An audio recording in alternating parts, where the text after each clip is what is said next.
Okay, thank you. I hope I'm not facing anyone's back. Okay, so, my job has been made a bit easy because I was asked to just come and make sure that I can make my fellow panelists share their views and talk. Some of them I've known personally as friends. Neeraj, who, is doing a spectacular work through Path. I learned about, obviously, the work Reed does and, about the Venu Eye Hospital. So just to sort of maybe put it in context, and I know sessions post-lunch are never easy because everyone seems to feel a bit relaxed, but my intent is to sort of keep it engaging. And I'm quite happy to sort of see a business magazine take up a very relevant topic, and especially post-COVID, which kind of showed the kind of, systemic, if I can say, the cracks within all systems globally on the health side and the preparedness to be able to deal with it, whether through surveillance or preventive.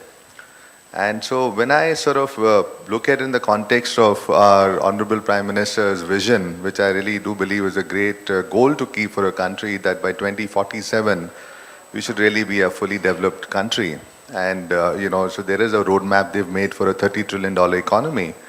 And to do that, you're looking at something like, your GDP per capita going up close to $20,000, which is, huge. And but when you look at that, we do have the tools. Clearly, I think we have a young population. We have, great enterprise in this country. We have the ability to innovate. We have the tools in terms of technology and whatnot. But when I look at it from another dimension, I think the challenges are pretty clear. That, when you have a population of our size, and where 75% of the wealth of this country, is really in the hand of few people, maybe 10% at best, and 1% represent that 700 million, clearly the economic growth and the social side of it are hugely important. So looking at that, and one looks at the sort of the new environment in which we're living, the urbanization which is, going on increasing, is posing new problems for the society. I think urbanization has led to, huge migration of population who's highly vulnerable. It also has shown the lifestyle changes which India is going through and the NCD burden, whether it's on your cardiovascular or diabetes or, perhaps many other areas which the panelists can talk about here. It does require systemic changes in the health systems. So my intent is to sort of talk to you all. I know we are a young population, but we won't be there forever. Maybe 20 years later, we'll have more geriatric care required. I do know that rural, as much as urbanization is happening, rural is important. And clearly the need for the health system change, leveraging our technology and our capabilities in India, which organizations like Path and to some extent even Vital Strategies we've been doing. So I'd like to open the discussion based on this. As a quick introduction, my name is L.M. Singh and I represent an organization called Vital Strategies. We are a global public health organization. We work in over 80 countries and offices in 7. And this area of work is of particular interest to us because we do look at anything to do with death, disease or injury. We do look at health systems from a government perspective and bringing awareness. And I think in that context, I like to sort of open the discussion. So Neeraj, may I ask you to sort of, and I know the time is short, I would have loved to take maybe 2 rounds of questions, but I'll kind of request in one. And so Path has clearly been doing some very path-breaking work, if I may put it that way, both in India and globally. I think the need for the universal health coverage requires to leverage tools of tomorrow. It requires to strengthen systems to be able to give that universal health coverage. So how are you seeing if this, if I can say, the need for the economic resilience has to be built in, social inclusion has to be looked at, and health being central, how do you see what needs to be done if India has to reach this goal of a developed country by 2047? And within that, what more and what is being done? So over to you.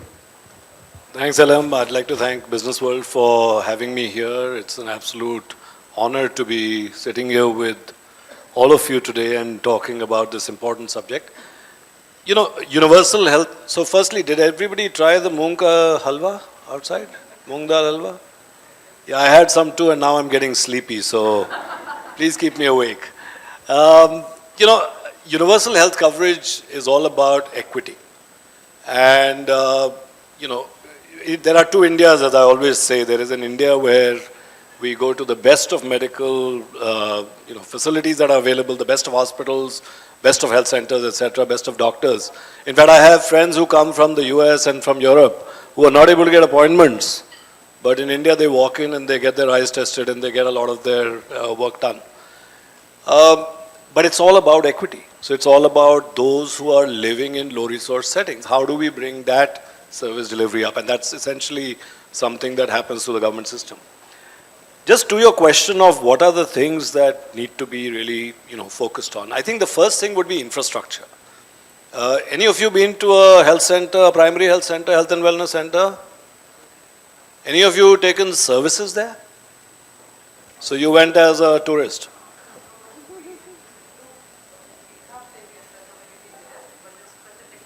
Did you ever try to get any services, try to get yourself checked? Yeah, so that's the issue, right? That's the larger issue. So universal health coverage is all going to be about the infrastructure. What is the infrastructure we have in our health centers? How are we doing screening and diagnostic? How are we moving up the chain to the next level of either the block or the district and also tertiary care? And that's where I think we are struggling at this point. So infrastructure is going to be important, and I must say that the government has actually put aside a lot of money to be able to build this infrastructure. But as we know, our challenge is not in the policy, our challenge is not in the government funding also in a way, because at the moment we are not able to utilize all our budgets. Our challenge is in the implementation. We are a large country. You know, we've got 1.4 billion people, of which about 800, 900 million are living in conditions which need help. So if we want universal health coverage, those are the 800, 900 million people that we really need to think about. So infrastructure is going to be an important piece for us to do. Then again, looking at financing. So, you know, I always believe that the poor go to the public health facilities and the rich go to the private healthcare providers. But actually, if you go to any of the urban slums, as we call them, you'll find a lot of private providers where people are going for their daily medicine. Have you ever seen one of those? Some qualified, some nurses acting like doctors, some quacks. You got all kinds, right? And then you have the Ayurvedic doctors and the homeopathic doctors as our country has. So it's going to be absolutely critical that we are able to build up the quality in those, not only in public health facilities, but private also. Funding will be important. We will need tools to actually leapfrog from not having enough frontline staff. How are we going to use technology to actually jump over that? So technology is going to play a very, very crucial part, I believe, in being able to do that. And that's where comes in also the digitization. And Ayushman Bharat Digital Mission is one such thing that the government has created. But the private healthcare providers need to come on to it. So they will have to, of course, come into it. They will have to prioritize, and they'll also have to figure out how this is going to get funded. So that's going to be another important one. Finally, health-seeking behavior. How many of you ever got dengue? Nobody. You got dengue too. Okay, we got 3 people who got dengue. How many of you think you'll get dengue tomorrow? Nobody, right? Almost nobody. Because we're not scared. We don't have the health-seeking behavior as part of our, as something that we believe that it could happen to us. Whereas dengue is a growing disease, the whole climate and health piece, etc. But now if you go into low resource settings where people are literally living from one day to the next, health-seeking behavior is only when you're really unwell. When you really are desperate is when you go to there is no concept of wellness or being well. So behavioral interventions are going to be absolutely critical also to be able to get there. And just, finally, I think the idea of, is it going to be all public? Is it going to be all private? It's not going to be either. It's going to be a mix of public and private. There's going to be the need for all kinds of financing to come in. Quality is going to be absolutely critical, especially when we're thinking about universal health coverage and equity. We will have to focus on the quality aspects of it, and that's possibly what is going to get us there. And I'll stop there, LM, and give it back to you. Yeah, no, thank I you, believe Neeraj. we've not got too know, much time. there's a lot to cover, and I think all that you mentioned is absolutely at the center of, and I think the health-seeking behavior, so rightly said, at Vital Strategies, we do work on the NCD side, the social detriments, and I was actually quite surprised to see the impact it has through tobacco, through alcohol, through other detriments of lifestyle now, food being one of them. Is having on the health side, and people don't realize it. Unlike infectious disease, which hopefully can be cured in a defined period of time, some of these are for your life, and to manage them, to sort of be able to, to handle those, require different levels of resilience. So, thanks, Neeraj. Tanuji, I'll come to you. I think, somehow eye care is an underlooked area, and it, I'm sure, causes disability, and it has impact on the health and economic capabilities of a country. I'd love to hear more from you. How do you see it from an NCD perspective? And also love to hear your views on, do you see a role for traditional medicine going forward, as much as we look at, modern medicine, to be able to do more preventive? As Neeraj said, the health-seeking behavior needs to be more preventive. So two questions for you. Well, thank you. You talked about the youth population. Yes, currently we are priding ourselves in the fact that India has a youth population, but we also know that by 2050 we'll also have a huge amount of elderly people. And right now it's like 150 million, and it will be like 350 plus. So from 10% will be 20% of India's population. So it's definitely going to have a health impact, and we have to prepare ourselves. When we talk about, so we've been working in the field of eye care for over 44 years. One of the good things that pandemic did, it made us pause. A lot of things we were just carrying on, and we also did a check, and we realized that while in eye care, cataract and refractive errors are the huge problems, both curable. 80% of blindness is avoidable, and it definitely has an impact on the economy, because the disability adjusted life years, when we calculate, the loss is huge. In the youth, because there is income loss, and when it comes to 60% population, which is cataract, there's also the caring. And very often we don't realize, like you said, in the urban areas, I'll just give you an example, that we had a gentleman, a 75-year-old gentleman, whose cataract, he had bilateral cataract, and we operated. And when he came post-operatively, the whole family was thanking us, because suddenly his wife, his son and daughter-in-law had space. They could, so we don't realize that there is a huge dependency. So for the elderly also, the caregivers get kind of caught. So there is a huge impact that has. It is a very easily treatable problem. And I think in healthcare, the public-private partnership in eye care has been very successful. And it has also, because, when you talked about how many people have, in the PHC, what is the situation? So we've seen, like you said, that we went to a PHC, and there was an ophthalmologist posted, and he said, what do I do with a torch? But fortunately, a lot of NGOs like ours are very actively working, and eye care is reaching. So to some extent, yes, eye care has been successful. And when we were, during COVID, when we had time to pause, we realized that our vision statement was good sight and quality life. So good sight we are able to give, but with the longevity of life that is increasing now, quality life has many other aspects, especially to do with diabetes. Even in eye care, you talked about moong dal halwa. When we talk about eye care, if your diabetes is not controlled, then your outcomes are not good. And now we have a huge problem with diabetic retinopathy coming in, which is why we started venturing and getting into the space of treating diabetes. And we also realize that modern medicine has a huge role to play in diabetes management, which addresses the symptoms and addresses the problem, but not the root cause. And that's where we go to traditional medicine, and we supplement it with naturopathy. Because naturopathy addresses the root cause. And that will also help us in managing our own lifestyle, the disease that we can protect ourselves, because if you are a diabetic, then every organ gets affected. So as an organization, from just purely being an eye care organization, we are also moving into integrating modern medicine and traditional medicine to address not only visual disability, but also the age-related issues that are coming up. Fantastic. For, so how many of you heard of someone called Dr. V or Dr. Venkatesh? How many of you heard of him?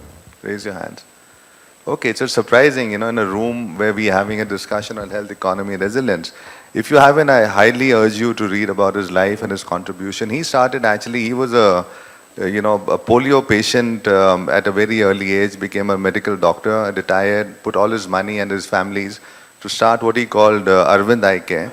And he felt that cataract is curable, and he actually brought down the cost, learning from the McDonald model, so to say, of efficiency. And, it's a Harvard case study now. And the reason I'm bringing it out is that when you look at social impact, these were people 50 years ago who actually thought of impact just to serve people and create. I think they do about 300,000 annual surgeries today.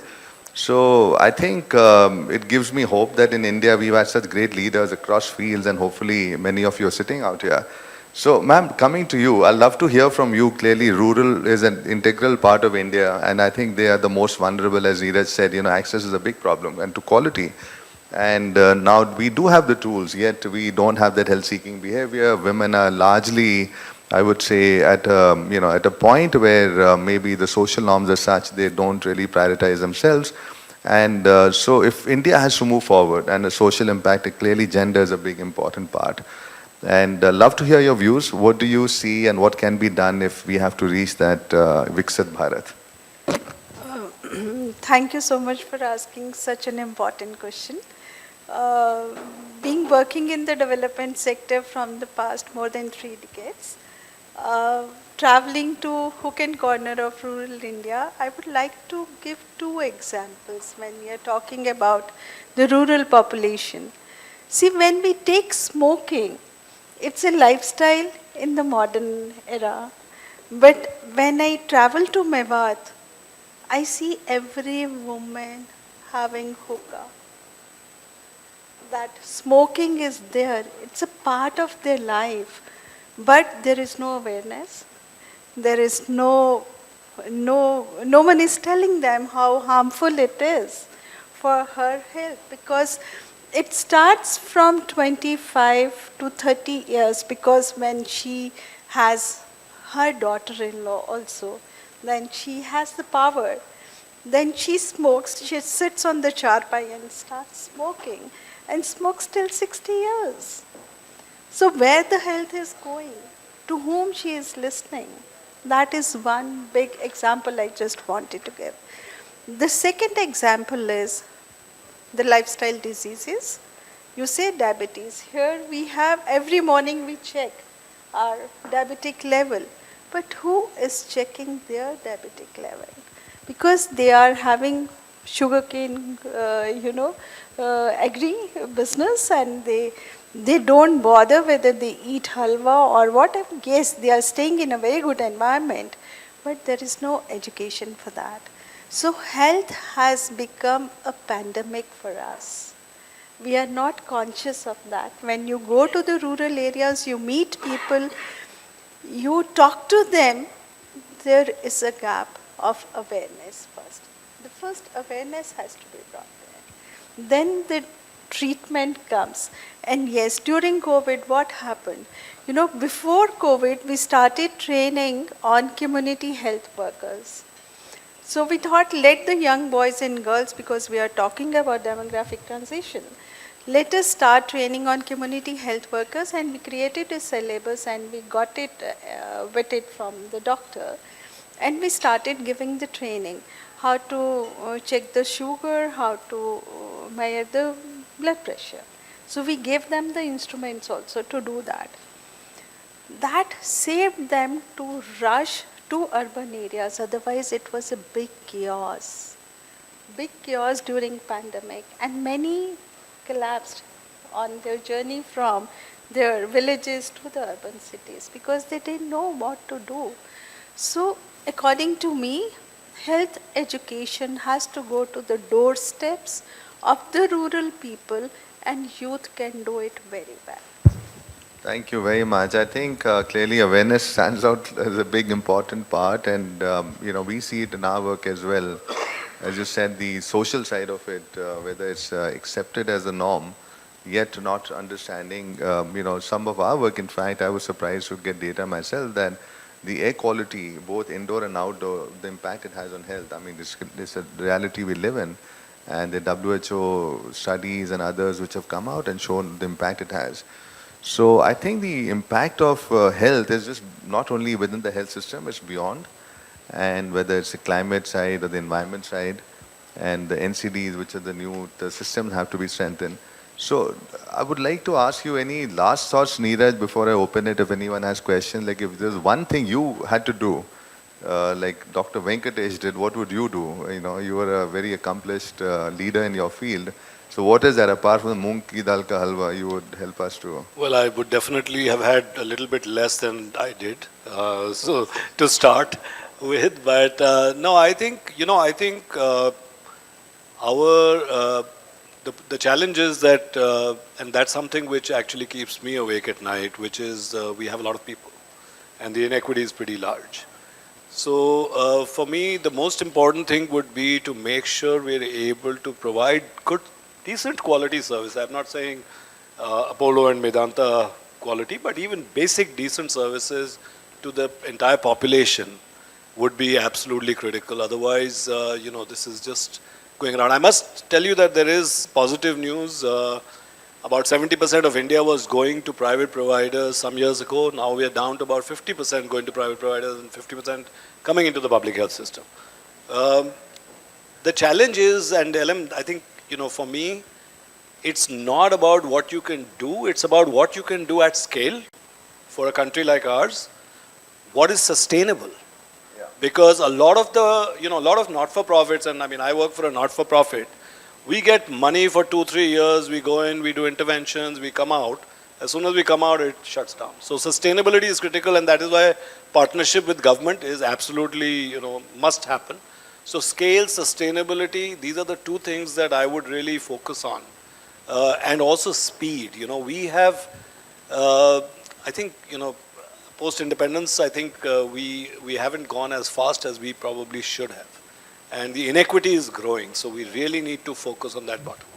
And I think the lady wants you to stop now soon, so I can see she's coming to snatch your mic now, Elam. Okay, she's saying 2 minutes and 39 seconds left, so I can still try. No, but on a serious note, and does anyone have any questions? Otherwise, we could go on talking and sort of drinking our own Kool-Aid, yeah.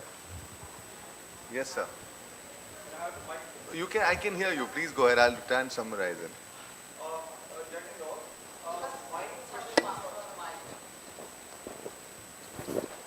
Thank you so much. My question to the esteemed panelist is that we talk about public health and other interventions, but are we really keen to, apart from the eye wash of all the interventions which happen, why eye wash? Because the spurious and counterfeit drugs in India is the largest in the world. It's 25,000 crores and growing at the speed of 30%. So even if we say that we are providing quality medicines, it is again an eye wash.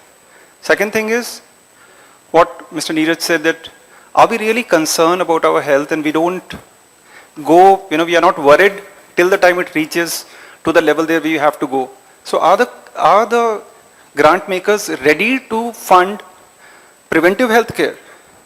Because we have many times tried, because our fraternity lives in villages, extremely rural villages. As they say that if you want to understand India, you have to go to villages. Similar is with if you want to understand soldiers, you have to go to the villages. So most of those martyr families, they don't give health a priority, just like any other villager. But if I give a proposal to four esteemed you that we want to have a preventive health care for 1 year, I would make it sustainable.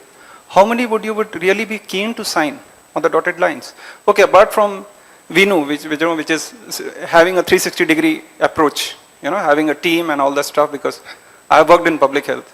So going back is that for preventive health care, and also considering that what you said, that spurious drugs is such a big thing. So I thank you. I think, so, those are very valid points. I don't think we have enough time to go on it. My personal view is that you're absolutely right. Preventive health is the starting point. It should be the foundation. at least the work we do at Vital Strategies is more to do with, more population level preventive through data, science and awareness and all that. I'm sure Neeraj may have a view as well. In terms of, look, spurious drugs and all, I'm not a sort of authority on that. I do know the government is trying to set up these Jan Aushadhi Kendras. There is a very good concept trying to bring down the cost, and hopefully you will get, legitimate stuff there. But look, these are challenges of any system which is sort of being stretched in all directions. So, would you want to add something, Neeraj? Yeah. Thanks for that. It's wonderful to hear from you, and I think the population that you're representing is absolutely very, very important for us as a country. When you said largest in the world, we are the largest in everything. We've got the largest population also. So we will have the largest amount of spurious drugs. We'll have the largest amount of problems. So let's firstly accept that. Let's look at it as the glass half full rather than the glass, half empty. I think, when you said, are we concerned? Yes, we are. It's not about what we want to do. I think we all know what we want to do. It's about how we're going to do it for this large population, which is sort of spread all over the country, huge geographical challenges, etc. And how we're going to do it quickly. It may happen over the next 100 years, but I don't think you and I want to wait till then, right? Are people going to fund it? That is why I said sustainability will not come from donor funding. Sustainability will come when we are able to activate, action the government systems which already exist. And that is going to be absolutely critical. And I think that's the role of many of us, to see how do we make that government system actually work, to help the government to deliver on that. And how do we also ensure that people are going to demand for those services? I think we are also very nice people. We don't demand for a lot of things in the country. That could be another important one. But yeah, I mean, no disagreement with whatever you said. Thanks. Okay, guys. So may I suggest that the panelists would be around if you can go ahead and take your questions. Otherwise, they're going to pick me with the chair and throw me from here.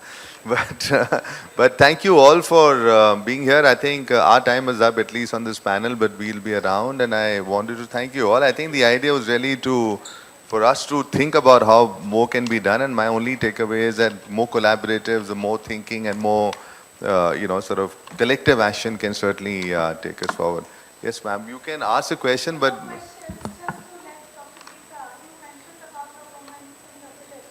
Who's doing the hookah? I'm fine, a mother of two children.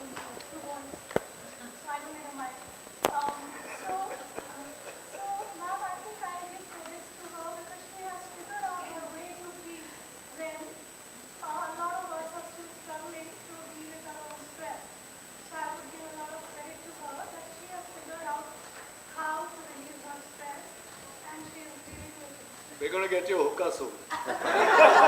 And I need to leave Please this. don't forget to invite me as well. No, but I think you should certainly look at it, the amount impact the social detriments have on health. It'll be quite, you'll be quite surprised. Yeah, that's true. Air quality is also a big issue. Okay. On that thought, I will और thank you Jain all. साहब हिंदी की एक बड़ी मशहूर कहावत है कि बूंद बूंद से घड़ा भरता है, उसी तरह से बूंद बूंद से खाली भी हो सकता है. So time is of essence. Thank you. Thank you all. Thank you.